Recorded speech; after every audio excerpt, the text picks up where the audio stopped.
नमस्कार दोस्तों, welcome to my YouTube channel exam Adhyayan. आज हम बहुत ही हॉट और बहुत इम्पोर्टेंट टॉपिक पढ़ रहे हैं। जैसा कि स्क्रीन पर दिखाई दे रहा है, आसियान। देखो, सबसे पहले हर एग्जाम में आसियान का फुल फॉर्म ही पूछा जाता है, यहाँ पे क्वेश्चन बन जाता है। हिंदी में नाम होता है इसका दक्षिण पूर्व एशियाई राष्ट्र संघ, आसियान, यानी आसियान स्पेलिंग होती है ASEAN. A for association, association of south east Asian Nations, इसका ये पूरा नाम हो जाता है। स्थापना के बारे में बात करें तो 8 अगस्त 1967 को इसकी स्थापना होती है। देखो, पूरा नाम क्या होता है? दक्षिण पूर्व एशियाई राष्ट्र संघ, यानी association of south east Asian Nations. 8 अगस्त 1967 को स्थापना हो जाती है। संस्थापक सदस्यों के बारे में बात की जाती है तो इसकी Indonesia, Malaysia, Philippines, Singapore, Thailand होते हैं। कौन से होते हैं? Indonesia, Malaysia, Philippines, Singapore, Thailand होते हैं। और वर्तमान जो सदस्य हैं, ऐसे अभी टोटल 10 सदस्य हैं, तो 5 सदस्य तो इसके संस्थापक सदस्य हो जाते हैं। अब आगे ब्रुनई, कंबोडिया, लाओस, म्यांमार और वियतनाम, यानी 5 सदस्य हो जाते हैं, तो टोटल 10 सदस्य हो जाते हैं। और हेडक्वार्टर इसका बात की जाती है तो इंडोनेशिया की राजधानी जकार्ता मिलता है। एक बार मैप में देख लेते हैं। देखो, म्यांमार मिल जाता है, Laos, Thailand, Cambodia, Vietnam, Malaysia, छोटा सा देश यहाँ पे सिंगापुर होता है, ये सबसे बड़ा आइलैंड देश इंडोनेशिया, ब्रुनई और फिलीपींस। 10 देश हो जाते हैं। कौन कौन से? फिलीपींस, ब्रुनई, और Malaysia, Singapore, Indonesia, Cambodia, Thailand, Vietnam, Laos, Myanmar. एक बार दोबारा देखते हैं। देखो, Indonesia, Malaysia, Philippines, Singapore, Thailand, इसके संस्थापक सदस्य होते हैं। और ब्रुनई और कंबोडिया और लाओस, म्यांमार और वियतनाम, ये इसके अगले सदस्य होते हैं। और एक अगला क्वेश्चन बताया, जो साउथ ईस्ट जो वाला एशिया है उसमें एकमात्र नहीं, सब मतलब इधर का जो साउथ ईस्ट में सबसे लैंड लॉक्ड कंट्री कौन सा है? लैंड लॉक्ड कंट्री है ये, इसका नाम है लाओस। लैंड लॉक का मतलब होता है ऐसा देश जो के चारों ओर से स्थलखंड से घिरा हुआ रहता है, उसको लैंड लॉक कंट्री कहते हैं। जैसे नेपाल हो गया, भूटान हो गया, तो एक कैसे कंट्री है? लैंड लॉक कंट्री है, यानी इनकी बाउंड्री, इन कंट्रियों की बाउंड्री, इन देशों की बाउंड्री, सीमाएं किसी समुद्र से नहीं मिलती हैं, उसको लैंड लॉक या भू आबद्ध देश कहा जाता है। तो 10 देश हो जाते हैं इस संगठन में। इस संगठन को बनाने का उद्देश्य क्या है, तो अपन एक एक पॉइंट को रखते हुए डिस्कस करते हैं। सबसे पहले क्षेत्रीय शांति को बढ़ावा देना। देखो भाई, जो एक साउथ ईस्ट एशियन जो रीजन है, एक क्षेत्र होता है, वहां पे शांति को बढ़ावा देने के लिए इसका उद्देश्य रहा, यानी क्षेत्र में शांति रहे। और शांति तो है, लेकिन उस शांति में स्टेबिलिटी बनी होनी जरूरी होती है, तो इसके लिए इसका एक मकसद रहा है। दूसरा, आर्थिक विकास, इकोनॉमिकल डेवलपमेंट बहुत जरूरी भाई।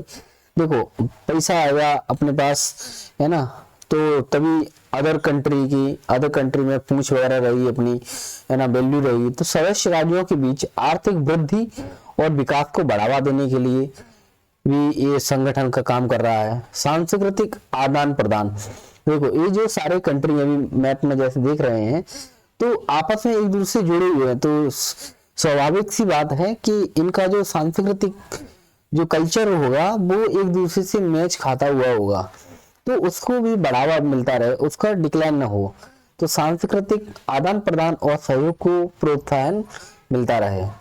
बहुपक्षवाद, यानी क्षेत्रीय और वैश्विक मुद्दों पर भी सहयोग को बढ़ावा देना चाहिए। यानी कौन कौन से पॉइंट हो जाते हैं उद्देश्य में? क्षेत्रीय शांति को बढ़ावा मिलना है, आर्थिक विकास, सांस्कृतिक आदान प्रदान और बहुपक्षवाद। अब आते हैं प्रमुख सिद्धांत। देखो, अहस्तक्षेप, यानी कोई हस्तक्षेप नहीं करेगा एक दूसरे में। जितने सारे 10 देश हैं, क्या है, एक दूसरे के कैसे इंडिपेंडेंट है भाई, स्वतंत्र है वो, संप्रभु है। संप्रभु का मतलब होता है कि जैसे कि हमारा भारत देश है, संप्रभु है, यानी हम कोई यदि डिसीजन लेना चाहें तो हम इसके लिए खुद जिम्मेदार हैं, खुद पूरी तरह से आजाद हैं। हमारे ऊपर किसी अदर कंट्री का प्रभाव नहीं है, कि भाई किसी का दबाव नहीं है कि हम उसके दबाव में आकर के कोई निर्णय लें। जैसे कि 1947 से पहले हम संप्रभु नहीं थे, हम ब्रिटिश सरकार जो डिसीजन लेती थी ब्रिटेन से, तो उसको यहाँ पर फॉलो किया जाता था। लेकिन 15 अगस्त 1947 के बाद में हम संप्रभु हो जाते हैं। तो संप्रभुता आपस में सभी देशों के बीच में और स्वतंत्र हैं, तो अहस्तित्व, इनमें कोई देश दूसरे देश में टांग नहीं अड़ाता है। जो सदस्य राज्यों की स्वतंत्रता और संप्रभुता के प्रति सम्मान। आम सहमति, यानी सामूहिक सहमति सुनिश्चित करने के लिए आम सहमति के लिए ये निर्णय होते हैं यहाँ पर। अब अगला आता है समानता। देखो, सदस्य राज्यों के बीच समान दर्जा और समान अधिकार है। 10 देश है, भले ये सिंगापुर है, छोटा सा कंट्री, लेकिन भाई उसका जो जीडीपी है ना, बहुत अच्छा है, ठीक है। और ऐसे इंडोनेशिया बहुत बड़ा देश है, छोटे छोटे द्वीप मिला करके, ठीक है। लेकिन क्या है कि सभी जो कंट्री हैं उनको समान अधिकार है, समान दर्जा दिया गया है। ऐसा नहीं भाई कि छोटा देश है तो उसको कम राइट्स हैं, कम इसको है ना वैल्यू दी गई है। अब आता है आर्थिक एकीकरण के बारे में। देखो, आसियान आर्थिक समुदाय के बारे में बात करें तो इसका उद्देश्य क्षेत्रीय आर्थिक एकीकरण, मुक्त व्यापार हो, मतलब फ्री ट्रेडिंग हो। ऐसा नहीं कि भाई एक देश दूसरे देश पे क्या उल्टा उल्टा टैक्स लगा रहा है, ठीक है, जिससे क्या है कि उसकी जो व्यापार है वो उससे प्रभावित हो रहा है। तो मुक्त व्यापार होता है, वस्तुओं और सेवाओं और निवेशों का आवागमन आसानी से होता रहे इसमें। तो आर्थिक समुदाय व्यापार वगैरह तभी चलता है जब इस टाइप से संगठन में ये पॉइंट होते हैं, इनके उद्देश्य वगैरह होते हैं। तो इसका उद्देश्य आसियान आर्थिक समुदाय का उद्देश्य क्या जाएगा, क्षेत्रीय आर्थिक एकीकरण, मुक्त व्यापार तथा वस्तुओं सेवाओं निवेशों का आवागमन। अगला आसियान मुक्त व्यापार क्षेत्र। देखो, यह टैरिफ को कम करता है और अंतर क्षेत्रीय व्यापार को बढ़ाता है, ठीक है। अगला है राजनीतिक और सुरक्षा सहयोग। राजनीतिक और सुरक्षा सहयोग के बारे में बात की जाती है। आसियान क्षेत्र मंच और मैत्री सहयोग संधि, ये दोनों है। देखो, तो आसियान क्षेत्रीय मंच पे बात करी जाती है तो सुरक्षा मुद्दों पर बातचीत के लिए एक मंच होता है। मैत्री सहयोग जैसे शब्दों से समझ में आ रहा है कि सदस्य राज्यों के बीच में शांतिपूर्ण सह अस्तित्व को ये बढ़ावा देती है, ठीक है। मैत्री फ्रेंडशिप बढ़ाती है। सामाजिक सांस्कृतिक सहयोग के बारे में देखा जाता है। जो कभी आगे पहले अपना जो उद्देश्य थे उसमें पॉइंट देखा था कि सांस्कृतिक आदान प्रदान आपसी समझ और सांस्कृतिक विविधता को बढ़ावा देती है, क्योंकि सभी कंट्री एक दूसरे से मिले हुए हैं आपस में, है ना। तो ऑब्वियसली है कि इनकी जो सांस्कृतिक आदान प्रदान होना स्वाभाविक है, और एक दूसरे की जो कल्चर होता है, सांस्कृतिक होती है, वो मैच खानी स्वाभाविक है। एक कंट्री का दूसरे कंट्री में व्यक्ति आ जा रहा है तो इस टाइप से कोई समस्या नहीं होनी चाहिए। तो इसके लिए आपकी समझ और सांस्कृतिक विविधता का बढ़ावा देना बहुत आवश्यक है।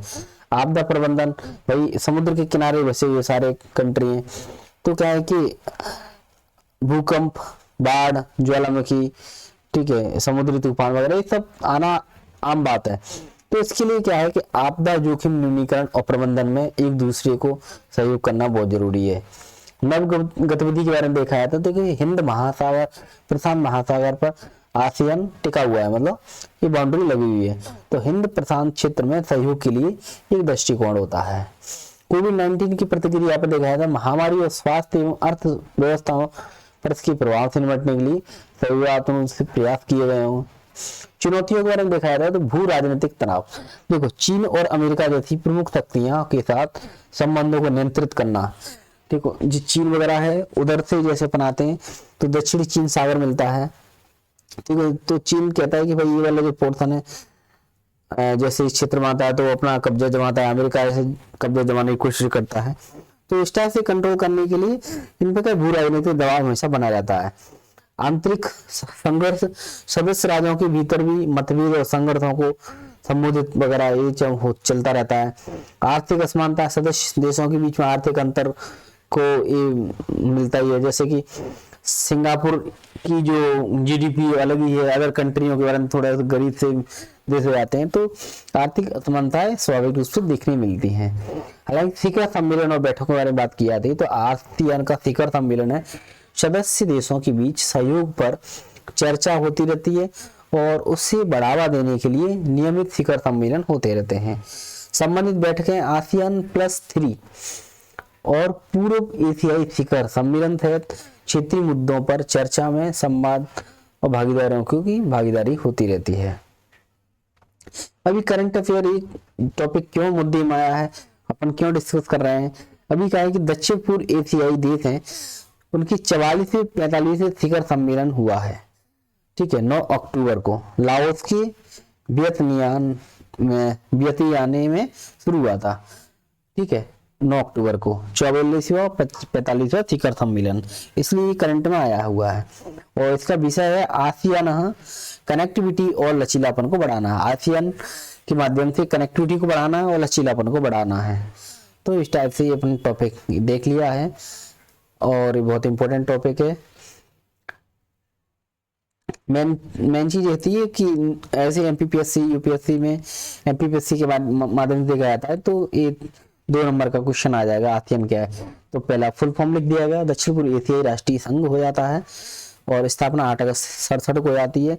संस्थापक देशों में 10 देश हैं इसके, तो जकार्ता इंडोनेशिया इसकी राजधानी है। तो इस टाइप से छोटा सा टॉपिक है, 1-2 बार वीडियो देख लें, बहुत अच्छे से समझ में आ जाएगा। थैंक यू, जय हिंद, जय भारत।